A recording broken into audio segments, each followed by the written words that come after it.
Yay, it's live. Hi, everybody. Stevigs log. It's 8:46 p.m. I decided to just go live rather than recording and editing a video and having to upload it. So I'm just like, you know what? I'm just going to go live. I'm sitting here and I was having a fabulous conversation with Jesus about a topic. I don't know. I just want to talk about it because it's like hugely important to me. It may not be important to anybody else, but it's hugely important to me. And hey, Jason, what's up, Debo?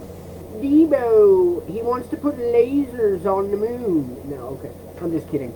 Okay, so I just want to talk about something. Okay, so,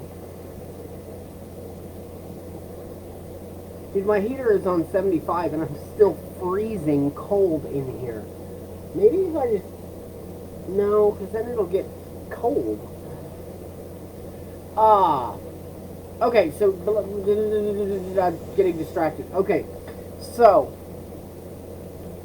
we're going to go back in time to 2015.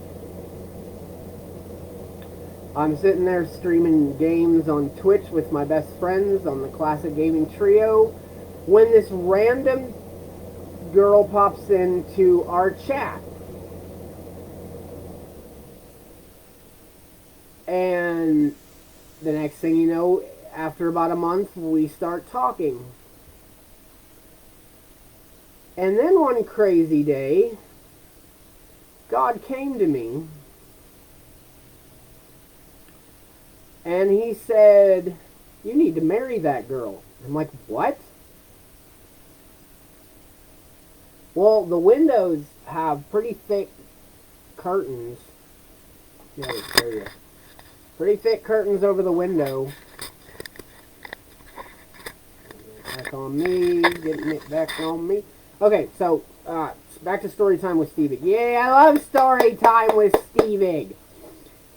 Okay, so God's like, "You need to marry this girl." Okay, this girl's like 20 years younger than me, and it took me 6 months for God to convince me why this would be okay. And I tried to, figure out, okay, well, eventually I'm going to have to move down there. Should it be after my lease is up in a year? I didn't know. And so, time went on and we kept talking. And eventually, like, I got to talking to her parents. And they were awesome people. And the next thing I know, like, God is moving me down to Kentucky on, like, December 10th of 2015. Like, I don't know how this is going to happen. And it got off without a hitch so smoothly that it only could have been God. Like, God basically told JR to hop in the Kia and drive up, get me and all my stuff, and and bring me back. And that's how I moved here. And it was so simple. It was just, it was God. It was so totally God. And from the moment I arrived, like, my life was just happy, joyful, and blessed. The blessings of the Lord were everywhere. Life was glorious, and I was involved in helping with, like, ministry stuff and CR. I had a church to go to at the time. Life was great, and I was able to get into my own place and afford it because I got SSI.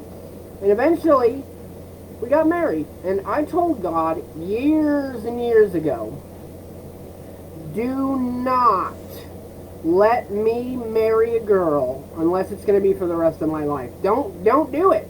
Don't let me take a girl to the altar and marry her unless it's going to be for the rest of my life. And I also prayed that my son Sam would be adopted and raised by people that love Jesus, and that he wouldn't just be taught to go to church, but he would be taught by example to have a relationship with Jesus. And God has showed me that he has answered that prayer. My son Sam is 9 years old, and he's growing up, and he has a relationship with Jesus. It's beautiful. So that's awesome. So I know God answers prayers like that. So I'm sitting here, and you know, he told me to marry her, and he moved me down here with pretty much no effort of my own. I moved down here and got my own place, you know, because the man should provide the home for his wife, and that's cool. So finally we get married, and life is just wonderful. It just blessings coming out our ears. Like, we had plenty of money, we had an awesome freaking Jeep for a vehicle. Like, everything was cake and roses. And God basically explained to me that, hey, you know, this is the woman that, you know, that I wanted you to marry and spend the rest of your life with. So this was God's plan for us. This was God's best, because he only gives us his best. So this was the plan. This was God's plan. By 2017, the money ran out. We started having life difficulties. But, like, I never felt short on joy and peace and just, I mean, I still felt blessed because I was in God's best. Finally, in December of 2017, my wife left me. And I spent most of 2018 talking to God, figuring out, well, what am I supposed to do now? Like, it almost wrecked my faith. Like, I needed to figure out, what do I do now? Where do you go from here? And over the course of the year,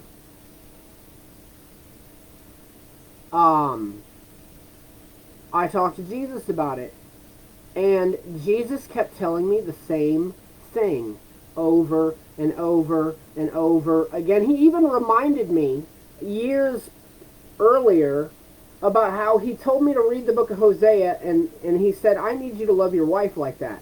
Hosea basically married a prostitute named Gomer who was unfaithful, you know,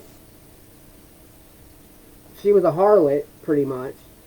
But here's the thing. Hosea was able to get past that. And that's how I feel. That was God's best for us. And I still want that back. And in a world full of people who don't understand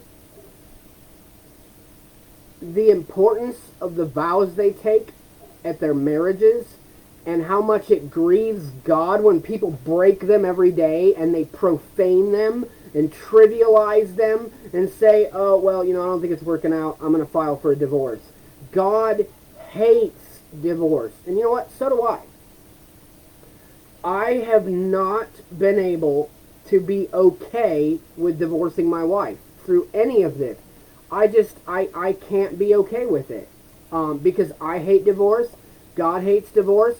Forgiveness is better. I would rather just forgive her, because I just want that life back. I just want our lives back.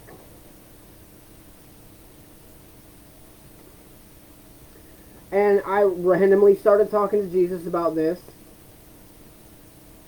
and he reassured me that if I wanted to honor my vows, he would absolutely bend over backward to help me. Because far and wide does he search for people that actually honor their vows. And so much of the time he does not find them.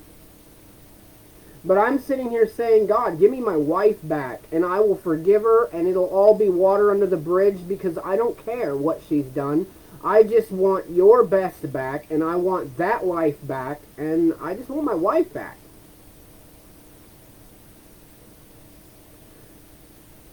So there it is. I've been talking to Jesus about it. And you know what? It will probably continue to stir in my mind and in my heart until the day he restores it. And I believe that he will. I really do. I believe that he will. because I'm willing to honor him and her by honoring those vows. And he wants to see somebody actually freaking do that. So, alright. That's what I had to say. You guys have a good night. Peace out.